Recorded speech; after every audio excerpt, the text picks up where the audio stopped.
Kemudian apa dilarang lagi? Ini khusus juga bagi laki-laki. Tak boleh mencukur rambut dalam kondisi bentuk qaza. Qaza itu apa? Qaza itu ada 4 macamnya. Disebutkan oleh ulama, umpamanya apa? Dia buat rambutnya seperti awan. Di sini setumpuk, di sini setumpuk, di sini setumpuk. Di tengah-tengah botak semuanya. Buat awan, seperti awan dia. Itu haram hukumnya.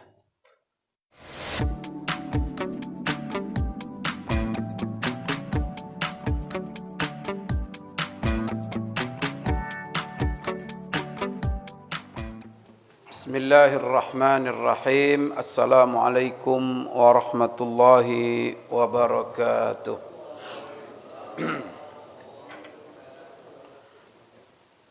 Alhamdulillahi rabbil alamin, wa bihi nasta'in ala umurid dunya waddin. Wassalatu wassalamu ala ashrafil anbiya'i wal mursalin, wa ala alihi wa sahbihi wattabi'ina lahum bi ihsanin ila yaumiddin, amma ba'd. Allahumma 'allimna ma yanfa'una wanfa'na bima 'allamtana innaka antal alimul hakim. Rabbana zidna ilma warzuqna fahma. Allahumma inna nas'aluka ilman nafi'a wa rizqan tayyiba wa amalan salihan mutaqabbala. Allahumma ja'alna mimman yastami'una al-qawla fayattabi'una ahsana. Allahumma ja'alna birahmatika fi ibadika salihin.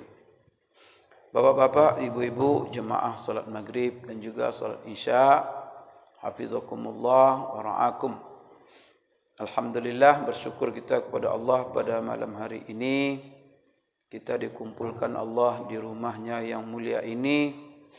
Kita lanjutkan setelah salat maghrib bersama dengan majlis ilmu, yang mana majlis ilmu kita membaca dan membahas bersama-sama kitab Asy-Syama'il Al-Muhammadiyah, yaitu tentang kemuliaan-kemuliaan akhlak sifat Rasulullah sallallahu alaihi wasallam, yang mana ini dikumpulkan oleh seorang ulama hadis yang dikenal dengan Imam At-Tirmizi.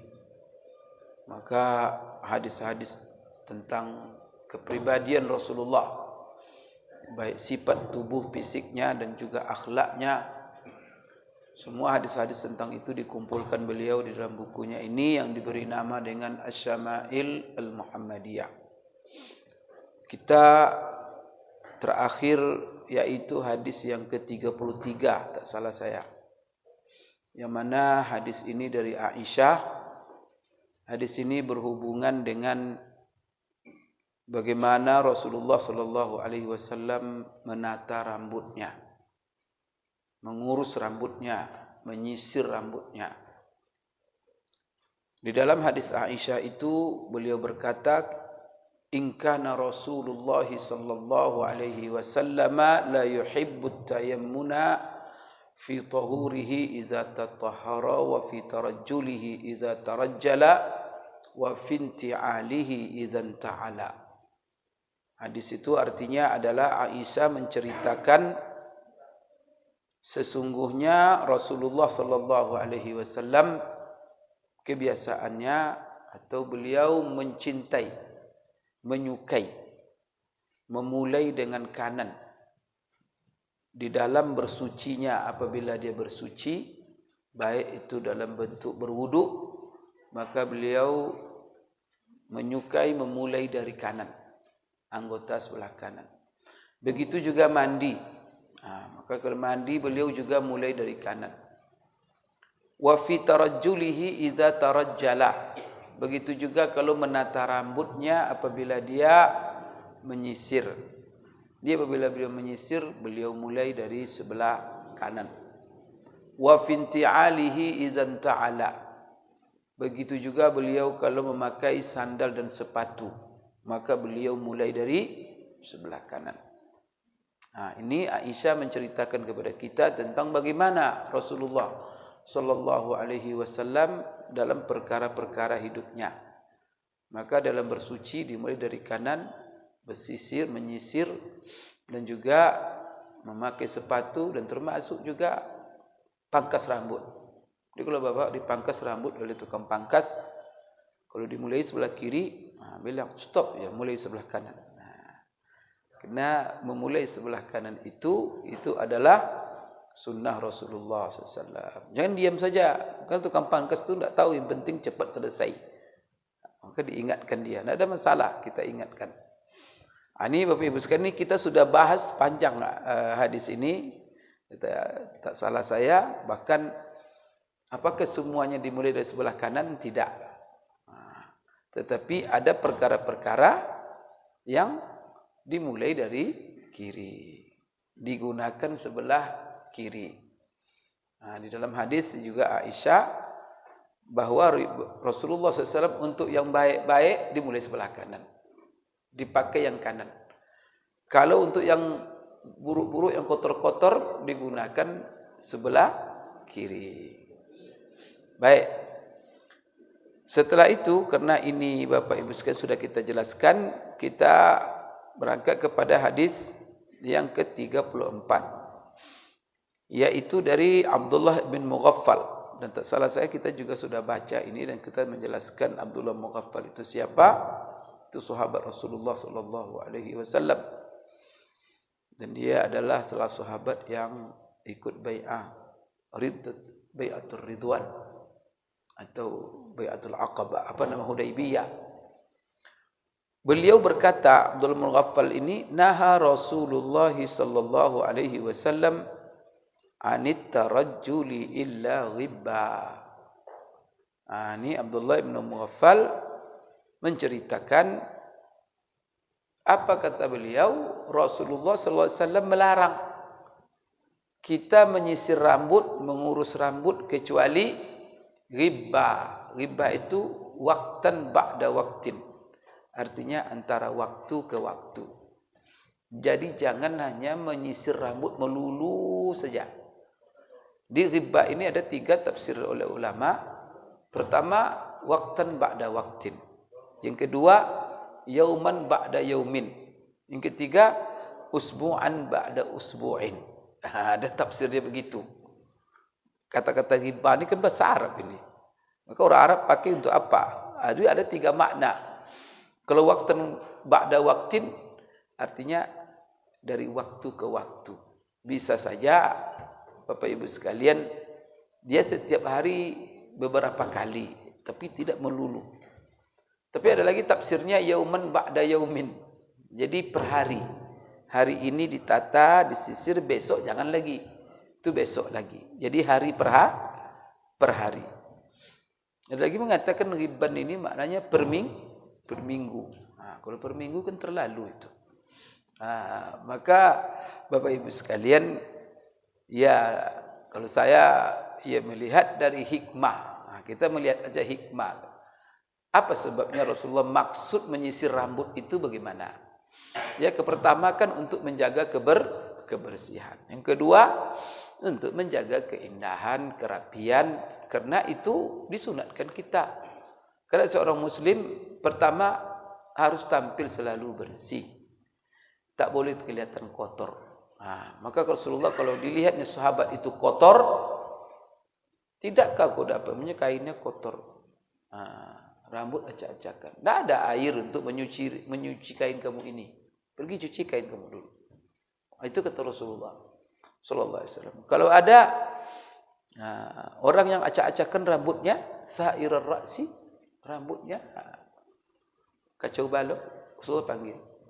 Tidak ada sisir kamu. Pergi sisir rambut kamu dulu. Kenapa kamu begini? Berarti yang penting adalah kebersihan, kemudian keindahan. Tapi umpamanya ada orang tidak banyak kegiatan. Dia di rumah saja. Ya rambutnya tidak kotor. Kemudian sudah rapi. Tapi mengaca terus menyisir rambut terus itu yang dilarang. Tapi kalau dia banyak kegiatan, kan keluar, terbuka pula kepalanya, banyak kena debu, kemudian kotor pula. Apalagi kerjanya di kebun. Sehingga sampah-sampah itu, apalagi dia petani, akan tentu kotor cepat rambutnya. Begitu juga, ya kalau seandainya ya rambutnya, apalagi pakai motor, sudah disisir, setelah itu pakai helm, kacau balau lagi. Itu pas buka helm, sisir dulu, tidak masalah. Berarti hasabal hajah, ya sesuai kebutuhan. Jadi sesuaikan saja dengan kebutuhan. Kalau rambutnya itu sudah teratur, dia sisir lagi. Kalau rambutnya itu umpamanya sudah kotor, ya bersihkan kemudian minyak lagi, tidak ada masalah. Maka lebih tepatnya, naha Rasulullah SAW anit tarajul illa ghibba waqtan ba'da waqt. Artinya dari waktu ke waktu, jangan melulu. Artinya ukurannya jangan berlebihan. Karena agama ini segala hal tidak diinginkan terlalu berlebihan. Bahkan Bapak Ibu sekalian, dalam ibadah pun tidak boleh berlebihan. Maka ada sahabat, Bapak Ibu sekalian, apa katanya, ingin menyaingi Rasulullah. Siapa kita ini dengan Rasulullah? Tidak ada apa-apanya kita.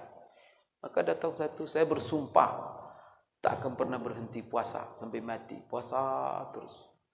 Satu, saya kimulil, enggak akan tidur-tidur saya. Yang satu bilang, saya akan beribadah, tidak akan menikah-nikah saya. Karena istri mengganggu saya beribadah. Gitu. Dengar oleh Rasulullah SAW mereka itu. Puasa, solat malam, beribadah saja. Sampai tak peduli istri, tak peduli tidur, tak peduli makan, puasa saja. Marah Rasulullah SAW. Apa kata Rasulullah? Saya ini orang yang paling takwa di antara kamu. Tidak ada orang takwa di antara kamu kecuali saya. Tapi ingat, saya makan, saya puasa. Kadang saya puasa, kadang saya buka. Satu hari saya puasa, kadang saya berbuka. Setelah itu apa? Saya tidur dan saya tahajud. Digabung, tidurnya juga, tahajudnya juga. Kemudian apa lagi? Saya beristri, 11 istri Rasulullah. Tidak menghalang dia ibadah. Saya beribadah, saya beristri. Kalian terjagok-jagok pula. Kan ada orang terjagok-jagok sekarang, Pak. Jagok pula lagi Nabi lagi dia. Dibilangnya sunnah. Itu dari zaman dulu sudah terjadi itu. Maka apa kata Rasulullah? Ingat, setiap yang ada dalam diri kamu itu ada haknya. Fa'atu kulladzi haqqin haqqahu. Berikan kepada yang berhak masing-masing haknya. Mata, kata Rasulullah, punya hak untuk ditidurkan. Mata bapak tu kalau tidak tidur, Pak, puyeng itu. Coba tidak tidur 2 hari. Kalau tidak goyang nanti. Telinga itu perlu diistirahatkan. Perlu kita tutup pintu, tidak ada dengar suara. Otak perlu direhatkan. Jangan mutar terus. Semuanya. Sampai untuk beribadah pun hati, berzikir juga perlu diistirahatkan dengan tidur. Istri punya hak. Anak punya hak. Tetangga punya hak.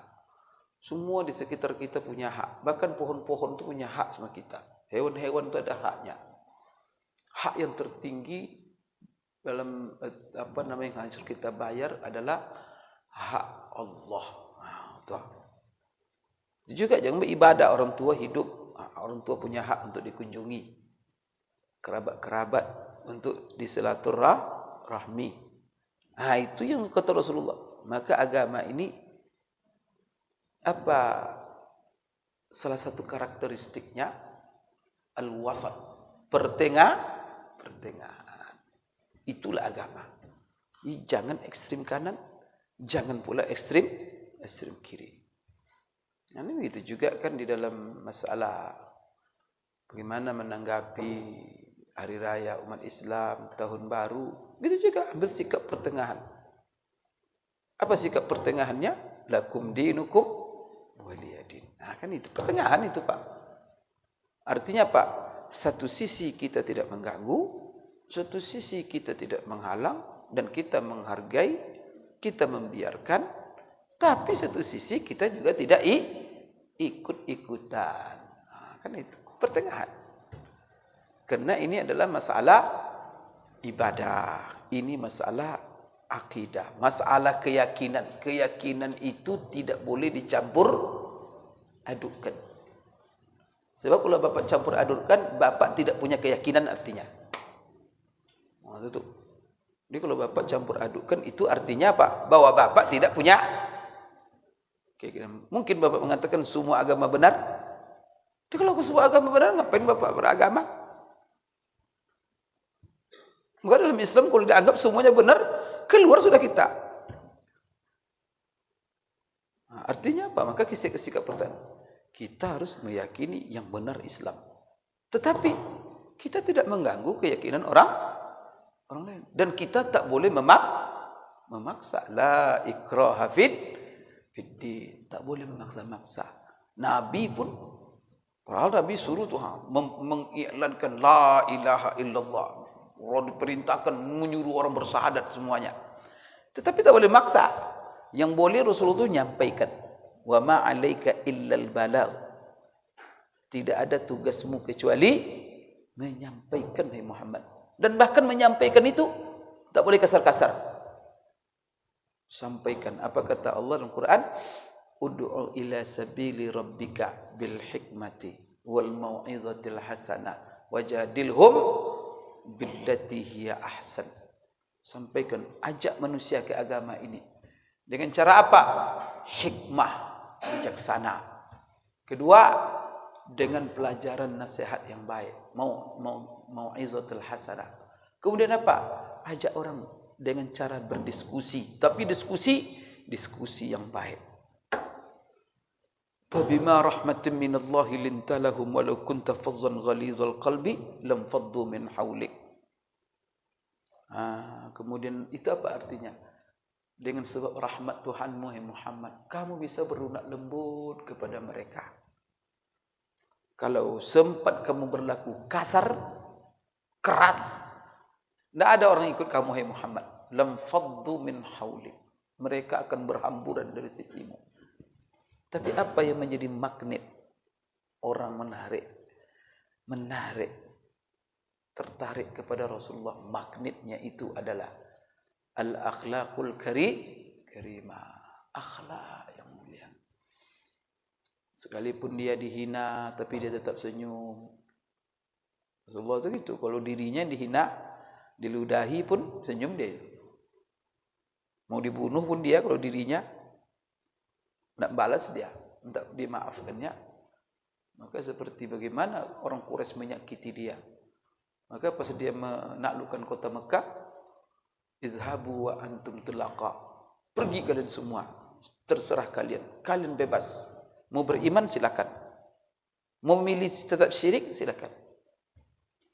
Kan hebat tu Rasulullah SAW. Akhlak itulah yang membuat dia. Cuma sebagian orang kadang-kadang sekarang memperlihatkan Islam itu kasar, susah, keras. Maka dituduh orang radikal. Sampai ya, maka tidak boleh. Umat Islam, amar ma'ruf nahi mungkar harus dilaksanakan.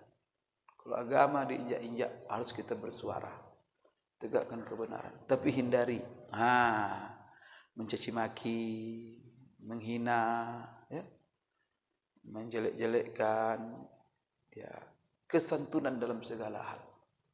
Bahkan apa? Allah sendiri melarang. Wala tasubbul ladzina yad'una min dunillah fayasubbullaha adwan bighairi ilmi. Tuhan-tuhan yang disembah oleh orang-orang non-muslim itu jangan kamu hina. Itu dilarang tuh Rasulullah. Rasulullah dilarang, apalagi kita. Kemudian juga Allah kisahkan bagaimana itulah Islam pertengahan, umat pertengahan. Maka kalau orang sekarang berbicara moderasi agama, Islam usah diajarkan moderasi agama. Karena sifat karakter Islam itu moderat, pertengahan.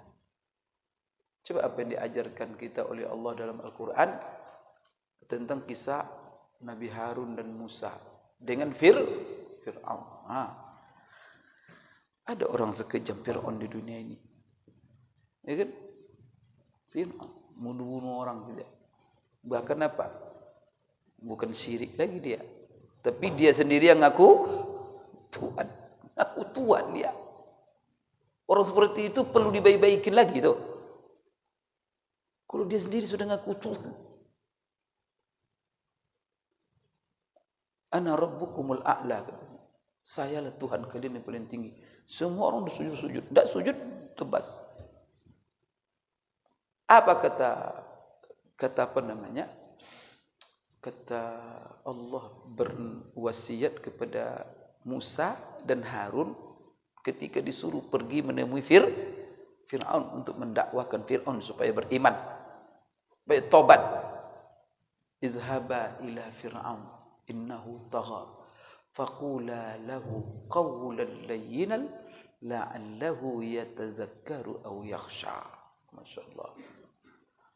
Allah kan kuasa menjaga Musa. Mau dicemaki Fir'aun itu kan bisa itu. Dicemaknya Fir'aun itu Fir'aun marah. Langsung Allah cabut nyawanya. Kan selesai itu. Allah kuasa. Tapi Allah ingin mengajarkan bagaimana agama ini harus dihidangkan. Harus dibawakan. Apa kata Allah? Pergi ke Musa. Ayo Musa, berangkat. Temui Fir'aun. Tapi apa kata Allah? Faqula lahu qawlan layyina. Katakan kepadanya, ucapkan, ajak dia dengan kata-kata yang lembut. Layyina. Itulah. Maka kita ini umat Islam itu sifatnya harus lembut. Sebagaimana lembutnya Rasulullah sallallahu alaihi wasallam.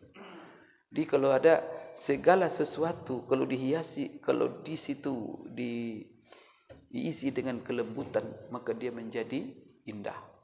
Tapi sesuatu walaupun baik, tapi kasar, menjadi jelek. Maka itulah.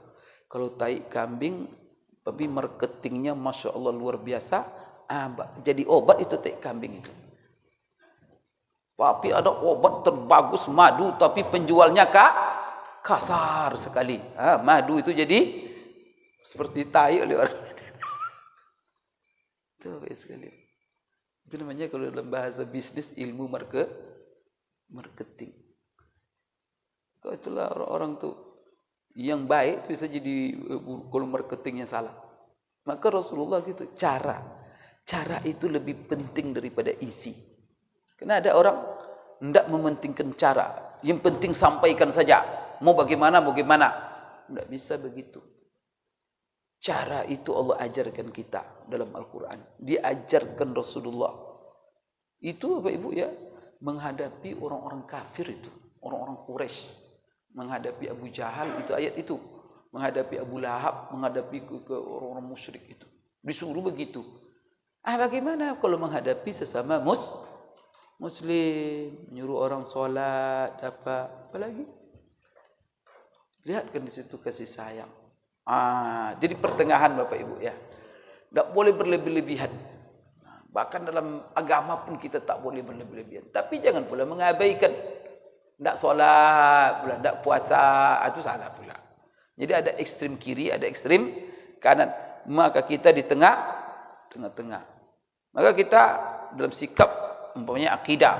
Akidah kita tak boleh digeser-geser. Harus komit. Qul huwallahu ahad. Allahus samad. Lam yalid wa lam yulad wa lam yakul lahu kufuwan ahad. Dan itu diringkas dengan satu kata. Maka akidah umat Islam itu diringkas dalam satu kalimat. La ilaha illallah. Di qul huwallahu ahad itu ringkasannya la ilaha illallah. Maka itulah kalimat yang paling mulia. Lahir kita ke dunia, kalimat la ilaha illallah dulu. Maka diazankan. Di dalam azan ada la ilaha illallah. Qamatkan dia. Setelah itu, kalau dia mau meninggal, talqinkan pula. Ini kalau dia meninggal nanti orang tua kita, orang yang kita sayangi, satu-satu lagi sakarat begini. Kalau dari gelisah dia, itu dengarkan ke telinganya, ucapkan la ilaha illallah dengan lembut. Supaya apa? Akhir kata-katanya sebelum dia meninggal, La ilaha illallah. Maka diundang orang yang paling disayanginya. Jangan orang dibencinya. Ada ibu kan anaknya kan nakal, benci. Jangan itu yang disuruh. Tidak mau dia mengucapkan dia tidak katanya. Tapi kalau orang disayanginya dia tertarik gitu.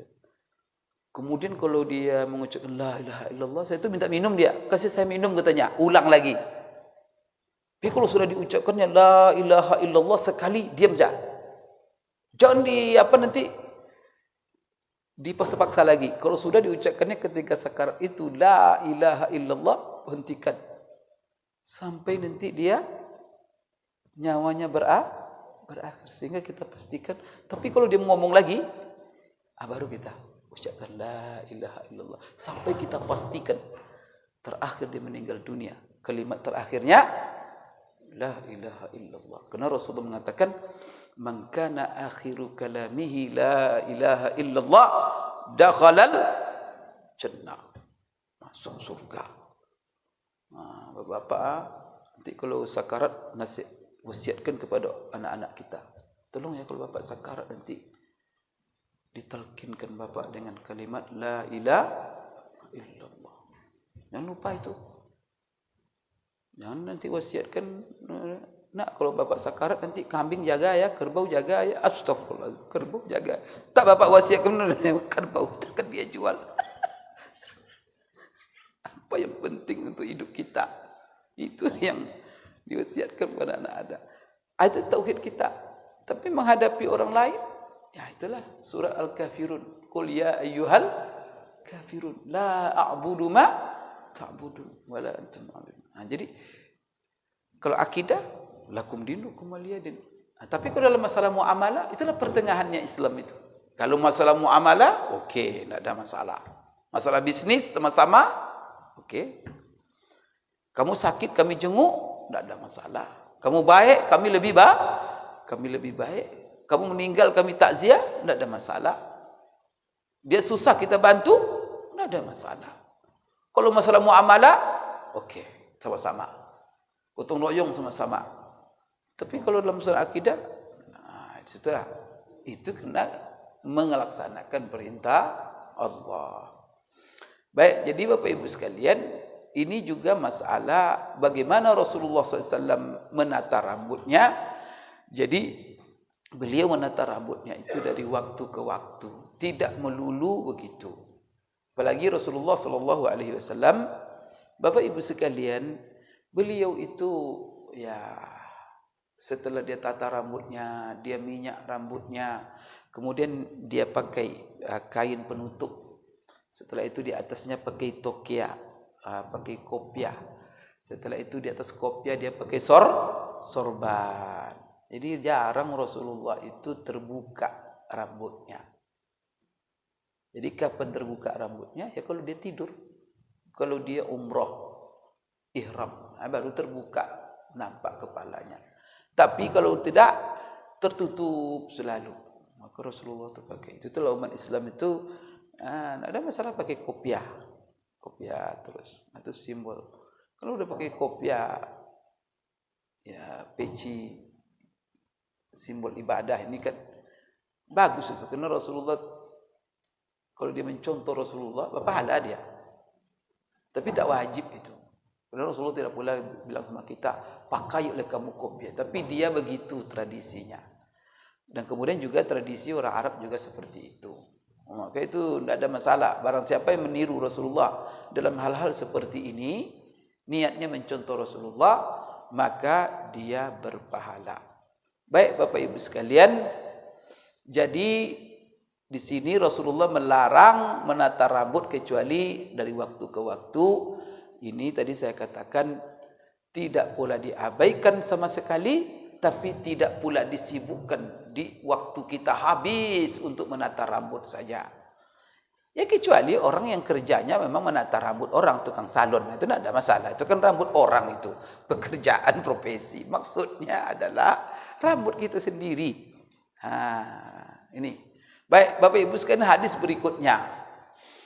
Hadis berikutnya dari Humaid ini hadis ini juga senada sebenarnya dengan hadis-hadis sebelumnya. An rajulin, an Humaid bin Abdurrahman, an rajulin min ashabin Nabi sallallahu alaihi wasallam, anna Nabi sallallahu alaihi wasallam kana yatarajjalu ghibba. Ini juga, ini menguatkan hadis-hadis yang di atas. Jadi dari seseorang as-sahabat Rasulullah SAW, di sini tidak dijelaskan siapa sahabatnya, tapi yang jelas ini Bapak Ibu sekalian dari sahabat Rasulullah. Maka kalau di sahabat itu tidak disebut namanya, itu tidak mengurangi nilai hadis. Kena kalau disandarkan kepada sahabat walaupun tidak disebutkan namanya, karena sahabat Rasulullah itu semuanya adalah orang-orang yang telah direkomendit oleh Allah Subhanahu wa taala. Maka orangnya adil namanya. Semua sahabat kalau sudah bergelar sahabat adil. Sebagaimana dalam Al-Qur'an, radhiyallahu anhum wa radu anhu. Allah ridha dengan mereka dan mereka pun ridha dengan Allah.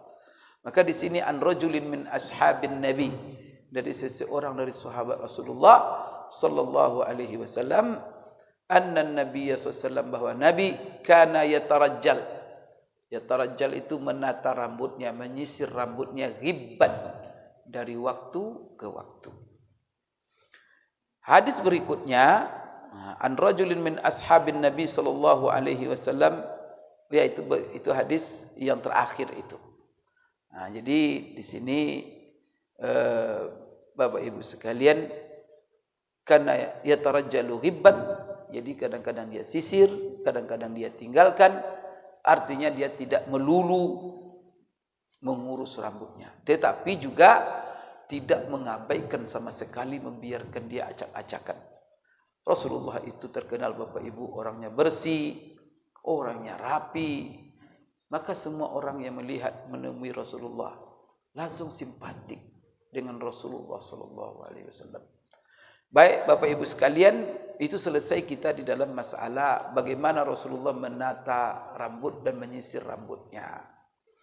Sekarang masuk kita kepada bab berikutnya, babu ma jaa fi syaibi Rasulillah sallallahu alaihi wasallam. Ini bab berisi hadis-hadis tentang uban Rasulullah sallallahu alaihi wasallam. Jadi kalau orang-orang penting ni Bapak Ibu, ubannya pun dikaji. Kalau Bapak meninggal dunia besok siapa yang ngaji uban Bapak? Saya juga. Ubannya pun dikaji. Gitulah. Saking hebatnya Rasulullah SAW. Karena seluruh sisi hidupnya itu menjadi contoh. Sosoknya itu membuktikan bahwa dia dihadirkan sebagai Rasulullah, dihadirkan sebagai utusan Allah di tengah-tengah manusia untuk mempraktekkan bagaimana agama Allah itu. Dipraktekkannya untuk dicontoh oleh umat manusia sampai hari kiamat. Maka Bapak Ibu sekalian, di sini babu ma jaa fi syaibi Rasulillah sallallahu alaihi wasallam. Bapak Ibu sekalian, jadi ini mengenai uban. Jadi uban itu kalau untuk laki-laki syaibun namanya. Kalau Bapak Ibu sekalian perempuan syaibatun. Kalau uban perempuan. Kalau laki-laki syaibun. Syaibun itu sebenarnya tua. Makna tua itu. Dia orang Arab bilang kalau syabab itu kan anak muda. Kalau syaibun orang tua. Tapi kenapa bermakna uban dia? Ya biasanya yang beruban itu orang tua. Jadi uban itu menunjukkan ketuaan. Maka Bapak kalau beruban jangan muda juga lagi. Ini anggap muda lagi, dah tua itu. Sadarlah cepat. Kan ke masjid aja sudah. Jangan dilawan-lawan, maka tidak boleh dilawan-lawan, tidak boleh ditantang takdir itu. Karena ada orang awas ke uban katanya, saya siapkan dengan cat hitam katanya. Coba kamu asal putih dicat lagi, Bapak Ibu sekalian. biarin aja. Maka uban itu sepakat ulama mengatakan uban itu makruh mencabutnya. Makruh Bapak Ibu mencabutnya. Maka orang kan cabut-cabut uban. Sampai ada sebagian ulama mengatakan haram. Maka kan malas dia uban tumbuh, kadang dibuat operasi oleh dia. Dicongkel dari apa sebanyak tumbuh lagi. Tak boleh. Dan apa namanya, uban itu adalah rahmat nanti. Uban itu nanti menjadi saksi bagi kita. Jadi biarkan dia. Kalau orang sudah beruban nanti ngaca terus, nampak rambut putih, maka kepengen ke masjid terus. Kan itu. La ilaha illallah, udah putih. Jangan lihat juga anak gadis di jalan-jalan lagi, malulah kita. Sudah beruban. Nanti dinasihati oleh anak gadis itu. Pak tobatlah sudah. Dekat sudah kubur, ngapain aja lagi nih? Tidak juga sadar. Itu di atas sudah putih semua, tidak juga sadar. La ilaha illallah. Jadi Bapak Ibu sekalian, apa yang dimaksud dengan syaib?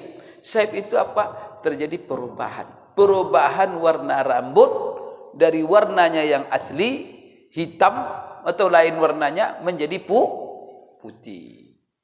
Kalau sudah putih, itu yang disebut dengan syaib.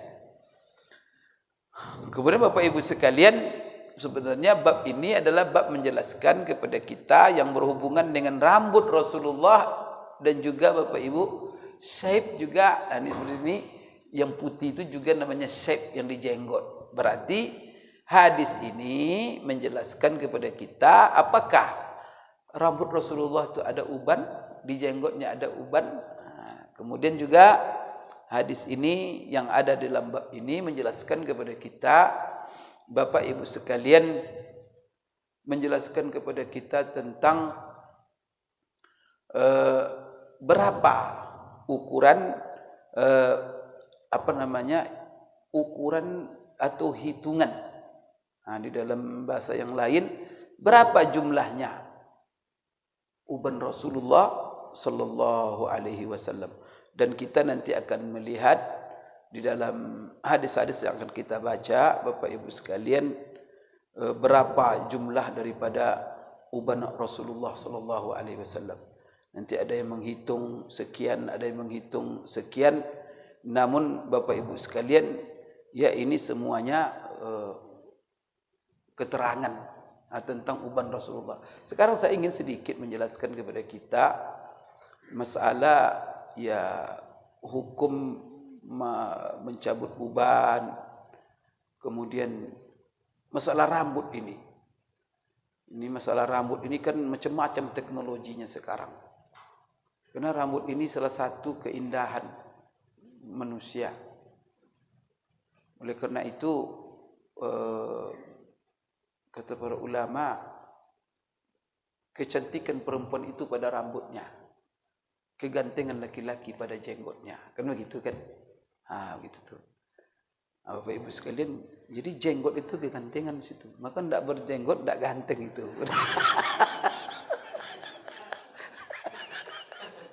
Nah, begitu. Kegantengan laki-laki itu pada jenggotnya. Terletaknya pada jenggotnya. Kemudian Bapak Ibu sekalian, bagaimana hukum ya sekarang ini Bapak Ibu sekalian, masalah rambut, masalah jenggot, masalah macam-macam. Sekarang teknologi kecantikan sekarang ini luar biasa. Merubah-rubah rambut, kemudian Bapak Ibu sekalian, artinya mengelolanya, macam-macam cara yang dilakukan oleh seseorang. Sekarang Bapak Ibu sekalian, apa masalah kita ini dalam menghias masalah rambut ini? Dalam masalah rambut ini Bapak Ibu ya, ada hal-hal yang dilarang oleh Rasulullah sallallahu alaihi wasallam. Jadi coba, agama kita ini masalah rambut saja itu diatur.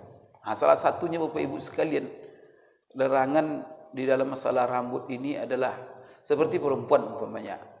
Dia dilarang menyambung rambutnya. Maka rambut-rambut palsu itu tidak boleh itu perempuan. Kemudian apa lagi? dilarang perempuan mencukur kepalanya. Maka perempuan tak boleh dia botak kepalanya. Oleh kerana itu di dalam haji yang boleh botak itu cuma laki-laki, perempuan tak boleh. Perempuan cuma mengambil rambut satu kelingking paling ujung dan dipotong. Nah, ini di sini Bapak Ibu sekalian kan sesuai dengan fitrah manusia itu. Kalau perempuan botak gimana? Kecuali orang yang sudah rusak. Bapak-bapak namanya kalau anak muda itu melamar perempuan botak, mau dia melamarnya. Kecuali sudah rusak fitrahnya. Betul Pak. Ini mohon maaf ya. Maka perempuan itu kecantikannya ada pada rambutnya. Oleh karena itu Bapak Ibu sekalian, apa kata Rasulullah sallallahu alaihi wasallam? Ana bari'un mimma bari'a minhu Rasulullah sallallahu alaihi wasallam. Fa inna Rasulullah sallallahu alaihi wasallam bari'un minas saliqa wal haliqa wasyaqa. Ini apa maknanya? Jadi Rasulullah SAW, saya berlepas diri, kata Abu Musa al-Asy'ari, dari apa yang berlepas diri Rasulullah daripadanya. Apa di antaranya? Yaitu al-haliqah, perempuan yang mencukur rambutnya kerana tidak tahan menghadapi musibah. Jadi dulu ada kebiasaan orang-orang jahiliyah, kalau dapat musibah, kematian, perempuan mencukur rambut, simbol kesedihan. Dalam Islam dilarang. Begitu juga meratap-ratap. Begitu juga Bapak Ibu asyaqah, merobek-robek pakaian. Kadang-kadang meninggal suami habis kain dirobek-robek, meraung-raung. Itu tak boleh. Sedih boleh, tapi meratap tak boleh. Kan pertengahan itu Pak. Islam luar biasa. Pertengahan semua sikap-sikapnya. Kemudian dalam hadis yang diriwayatkan Imam Tirmizi dari Aisyah, Nabi sallallahu alaihi wasallam naha an tahliqal mar'atu ra'saha. Rasulullah melarang wanita mencukur rambutnya. Bapak Ibu sekalian, maka perempuan itu paling boleh hanya Bapak Ibu sekalian memendekkan. Kemudian rawahu Abu Daud dari Ibnu Abbas, laisa 'alan nisa al-halq wa innama 'alaihinna at-taqsir. Ibnu Abbas mengatakan Rasulullah bersabda bahwa wanita tak boleh dia mencukur, yang boleh dia memendekkan. Malikiyah dan Zahiriyah di kalau berbeda pendapat ulama. Ada mengatakan makruh mencukur rambut bagi wanita. Ini Bapak Ibu sekalian pendapat Hanafiyah, Syafi'iyah. Kemudian Bapak Ibu sekalian, Malikiyah dan Zahiriyah mengatakan haram hukumnya mutlaqan. Tak boleh sama sekali perempuan mencukur rambutnya. Kecuali untuk darurat. Seperti kena kanker. Maka perlu dia apa namanya? Di kemo. Kemo itu harus membuang rambut. Itu lain lagi itu. Itu namanya kondisi darurat. Tetapi kalau dia botakkan rambutnya untuk keindahan. Atau supaya mirip laki-laki kerana dia mau jadi pemain bola. Atau menjadi pegulat. Apa namanya yang di ring-ring itu Pak? Astagfirullahaladzim. Musibah zaman sekarang. Kita laki-laki aja ngeri lihatnya.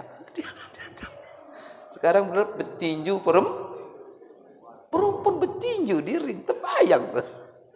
Astagfirullah. Alhamdulillah kita umat Islam Bapak Ibu. Kalau orang tak beragama, tak ada aturan hidup ini. Alhamdulillah, maka sujud syukur kita menjadi orang Islam. Ibu-ibu sujud syukur. Karena Islam mengarahkan masing-masing kepada apa namanya menjadi fungsinya. Jangan pula bergulat-gulat, tak ada. Maka yang kalau dalam Islam tu yang kalau berjihad di medan perang, yang wajib berjihad cuma laki-laki, ibu-ibu tak. Solat Jumat, yang wajib cuma laki-laki, perempuan tak. Kenapa? Karena perempuan sudah ada pula fungsinya, tugasnya. Laki-laki tugasnya. Olahraga itu, gulat apa, itu prinsipnya untuk menguatkan fisik. Untuk pertahanan atau apa. Ibu-ibu tidak, itu tugasnya. Itu untuk bapak-bapak itu.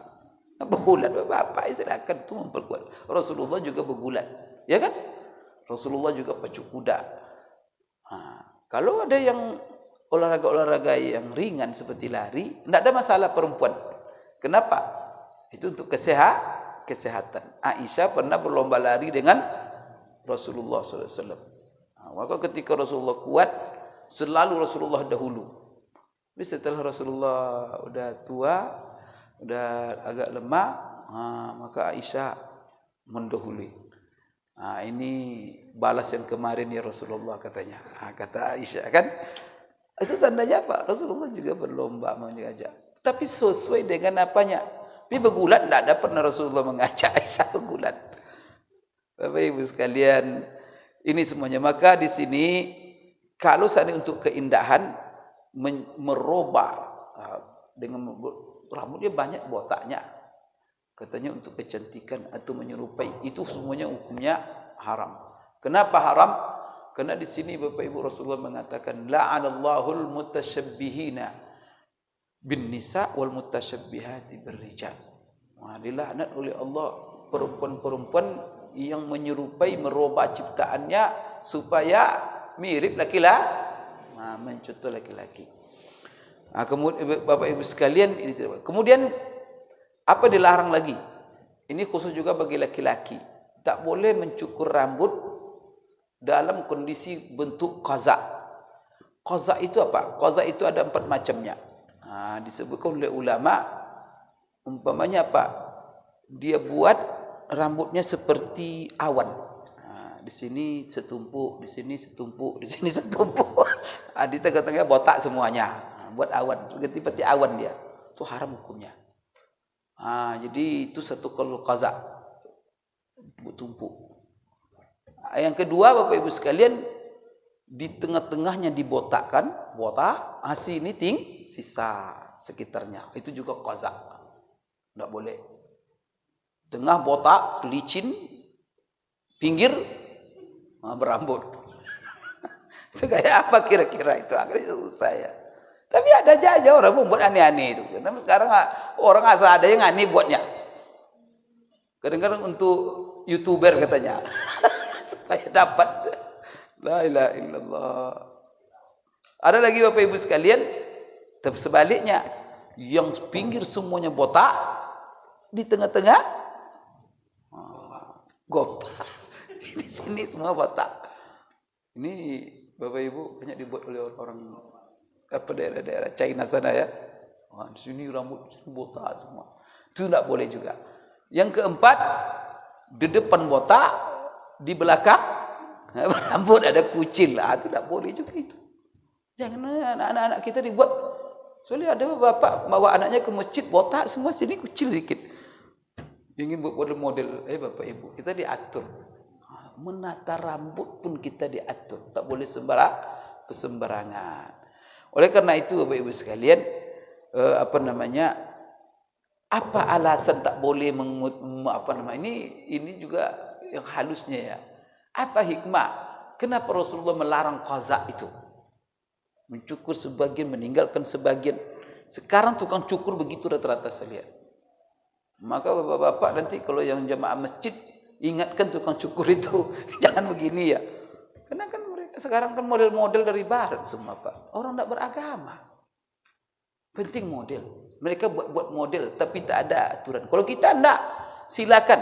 Tapi apa? Perhatikan aturan syariah. Jangan kita bertindak. Maka kata Ibnu Taimiyah, kenapa tak boleh kita membuat qaza, tinggalkan. Ini adalah kesempurnaan cintanya Allah dan Rasul. Karena Allah mencintai keadilan, maka kita disuruh berbuat adil. Maka kita harus adil dalam seluruh sikap kita. Maka di dalam Al-Quran kan ada ayat yang selalu dibaca oleh khatib, innallaha ya'muru bil adli wal ihsan wa ita'izil qurba wa yanha 'anil fahsya'i wal munkar.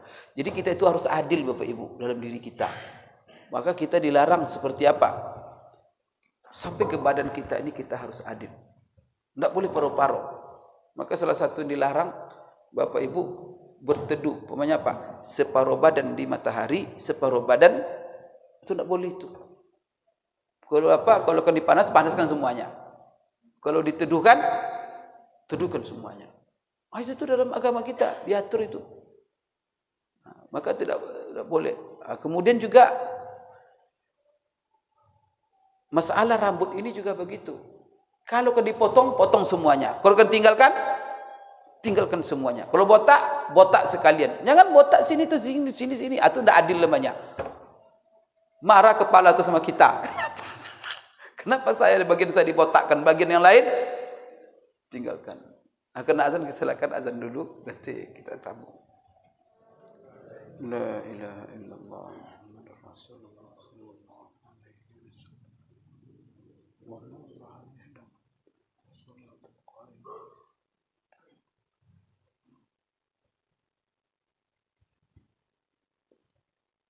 Baik Bapak Ibu sekalian, jadi tadi kenapa dilarang kita dalam masalah rambut itu qaza, meninggalkan sebagian, mencukur sebagian. Itu salah satu ilatnya atau hikmahnya kata para ulama, karena kita dituntut berbuat adil, dan itu berlawanan dengan keadilan kepada diri. Kalau kita tak boleh, kita seperti saya katakan tadi, separuh badan kita berteduh, separuh dipanaskan. Kemudian tak boleh kita Bapak Ibu memakai satu sandal. Maka kalau ada orang berjalan, kaki kanan bersandal, kaki kiri dipegangnya. Itu tak boleh. Kecuali sakit. Apa ilatnya? Tidak adil. Kalau kasih sandal, kasih sandal keduanya. Jangan satu. Begitu juga sepatu. Ini semuanya diatur dalam agama kita. Kemudian juga cara-cara qaza seperti itu menyerupai, tasyabbuh dengan umat-umat yang tidak baik, yang orang-orang yang Bapak Ibu sekalian tidak baik kita contoh. Ini kadang-kadang itu adalah simbol-simbol orang tak benar, ya kan? Rambut itu simbol kan? Maka kita, anak-anak perempuan kita, anak laki-laki kita, kalau ada simbol-simbol pemabuk, simbol-simbol narkoba, simbol-simbol orang-orang jahat dalam rambutnya, itu jangan. Bapak Ibu, nanti di jalan nanti anak kita, apa tanggapan orang? Karena ada orang-orang tertentu memakai simbol-simbol. Simbol-simbol itu hindari. Maka simbol-simbol bencong, anak laki kita jangan disuruh pakai simbol-simbol bencong. Karena ada kadang gelang, ada apa. Nah pula laki-laki pakai gelang, tak boleh. Itu semuanya memelihara ya, memelihara fitrah dalam diri manusia masing. Supaya kalau kita biarkan rusak fitrah anak kita, maka perhatikan agama. Sekarang Bapak Ibu sekalian, masalah bagaimana hukum mencabut uban. Kemudian juga nanti kita bahas dalam hadis ini. Kalau sini mencabut uban itu Bapak Ibu sekalian menurut ulama makruh, dari tempat yang tidak kita boleh menghilangkan rambut seperti di kepala, di jenggot, khususnya ya bagi laki-laki. Namun ada yang mengatakan haram hukumnya mencabut uban untuk memperdaya perempuan. Ini bagi laki-laki, supaya masih dibilang muda, dicabut uban yang putih-putih itu, supaya masih bisa perempuan menerima dia. Ini tidak boleh itu, karena itu apa? Unsur penipuan. Cabut uban semua supaya yang hitam-hitam tinggalkan. Maka Imam Syarbini mengatakan yukrah natfus syaib, makruh hukumnya mencabut uban. Ibn Rif'ah menukil hukumnya haram. Sampai apa? Imam Nawawi mengomentari apa yang dikatakan oleh Ibn Rif'ah, walau qila bitahrimihi lam yab'ud. Kalau ada yang berpendapat haram hukum mencabut uban itu ya barangkali bisa benar katanya. Apa dalilnya makruh mencabut uban itu Bapak Ibu? Rawa Abu Daud an Amr bin Shu'aib an abihi an jaddihi. Rasulullah SAW bersabda, la tantifus syaiba, jangan kalian mencabut uban. Ma min muslimin yashibu syaibatan fil Islam illa idza kanat lahu nuran yaumal qiyamah. Jangan kalian mencabut uban, kata Rasulullah, karena tidak ada seorang muslim pun yang beruban di dalam Islam kecuali ubannya itu nanti menjadi cahaya baginya pada hari kiamat. Jadi kalau dicabut hilang cahaya Bapak nanti, gelap nanti kiamat nanti. Jadi lampu nanti kan. Itulah uban itu. Jadi pelihara dia. Dalam lafaz riwayat Imam Ahmad, ini pahala. Jadi tidak ada seorang muslim yang beruban dan dia muslim kecuali rafa'allahu biha darajah. Allah dengan uban tadi mengangkatkan untuknya satu derajat, dan Allah dengan setiap uban itu akan menghapuskan untuk dia satu dosa. Wa kataballahu lahu biha hasanah, dan Allah menuliskan untuknya dalam setiap uban tadi satu kebaikan. Berarti pahala, ada pahala di situ. Kemudian dalam hadis yang diriwayatkan oleh Imam Tirmizi dari Amr bin Shu'aib an abihi an jaddihi anna an-nabiy sallallahu alaihi wasallam naha an natfi syaibi wa qala innahu nurul muslim. Bahwa Rasulullah SAW melarang mencabut uban dan dia berkata sesungguhnya uban itu cahaya bagi seorang muslim. Jadi kenapa Bapak Ibu sekalian ulama berusaha menggali apa hikmahnya, kenapa dilarang? Ya salah satunya kenapa dilarang mencabut uban, karena di situ khawatir kita terjebak dalam perbuatan syaitan, yaitu merubah ciptaan Allah dari aslinya. Karena Allah yang membuat uban itu. Sekarang kita robah. Jadi kalau kita robah sehingga apa? Orang melihat belum beruban. Merubah ciptaan Allah itu adalah komitmen syaitan di hadapan Allah. Jadi syaitan minta supaya dia diundur sampai hari kiamat. Maka salah satu yang akan dilakukannya kepada manusia yaitu membisikkan dan menganjurkan, mendorong manusia supaya fala yughayyirunna khalqallah, yaitu merubah-rubah ciptaan Allah. Di zaman sekarang ni Bapak Ibu nampak sekali. Sekarang alat kelamin pun dirubah orang. Menggawat Pak. Wajah dirubah. Tahu Bapak Michael Jackson? Kecilnya hitam tu putih tu. Itu orang Afrika itu. Besarnya putih aja. Katanya operasi plastik. Di Korea, di Thailand. Itulah alhamdulillah kita orang beriman diatur ya. Menyibukkan sesuatu, maka biarkan. Maka ciptaan Allah tak boleh diotak-atik. Karena ciptaan Allah itu sempurna. Kalau kita robah, mudarat untuk kita. Maka banyak orang merubah-rubah, Pak, mati langsung. Menderita hidupnya. Berapa banyak artis-artis, coba baca, yang melakukan operasi plastik, perubahan-perubahan tubuh. Kadang hidungnya miring sedikit, diluruskan. Kemudian telinganya agak tebal, ditipiskan. Artis itu semua dirubah-rubah. Duit banyak. Tapi setelah itu apa? Banyak menderita. Ciptaan Allah. Jadi semuanya Bapak Ibu. Ada hubungan itu sudah jelimet sekali itu. Jadi kalau dirubah, itu sangat berbahaya. Nanti ada hukum-hukum yang boleh kita Bapak Ibu sekalian merubah kalau memang itu cacat, artinya dia tidak normal. Tapi kalau dia sudah normal, kalau dirubah-rubah, itu kita bisa Bapak Ibu sekalian al-mughayyirat li khalqillah. Maka Allah melaknat perempuan yang mencukur bulu alis, yang menipiskan bulu alis. Itu dilaknat itu. Yang menyambung rambutnya. Kemudian apa lagi? Wal mutanammisat. Jadi ada hal-hal dilaknat. Wal al-mughayyirat al-mutafallijat, yang giginya sudah Bapak Ibu rapi, di jarang-jarang tu membuat seni dikit. Ada cacatnya, ada bagus. Dijarang-jarangkan itu buat kawat. Maka apa? Masuk semuanya dalam laknat. Kenapa ujungnya kata Rasulullah al-mughayyirat li khalqillah? Karena mereka merubah ciptaan Allah yang sudah bagus dan normal. Mudah-mudahan Bapak Ibu sekalian kita tidak termasuk ya orang-orang seperti ini. Jadi kenapa kita dilarang mencabut uban tadi? Itu kita khawatir masuk terjerumus dalam merubah ciptaan Allah. Kemudian kedua, Imam Syafi'iyah mengatakan di situ ada tadlis. ada tadlis. Kadang-kadang di situ ada juga mudarat. Maka segala hal ini, penipuan, pengkelabuan, merubah ciptaan Allah, memberi mudarat kepada diri, itu semuanya hal-hal yang dilarang. Kenapa? Karena Allah kepengen kita ini tampil normal dan tidak berbuat macam-macam. Kemudian Bapak Ibu sekalian tidak memberi mudarat kepada diri sendiri dan tidak melakukan penipuan, pengkelabuan. Karena orang Islam itu jujur dan apa adanya, apalagi dalam ciptaannya.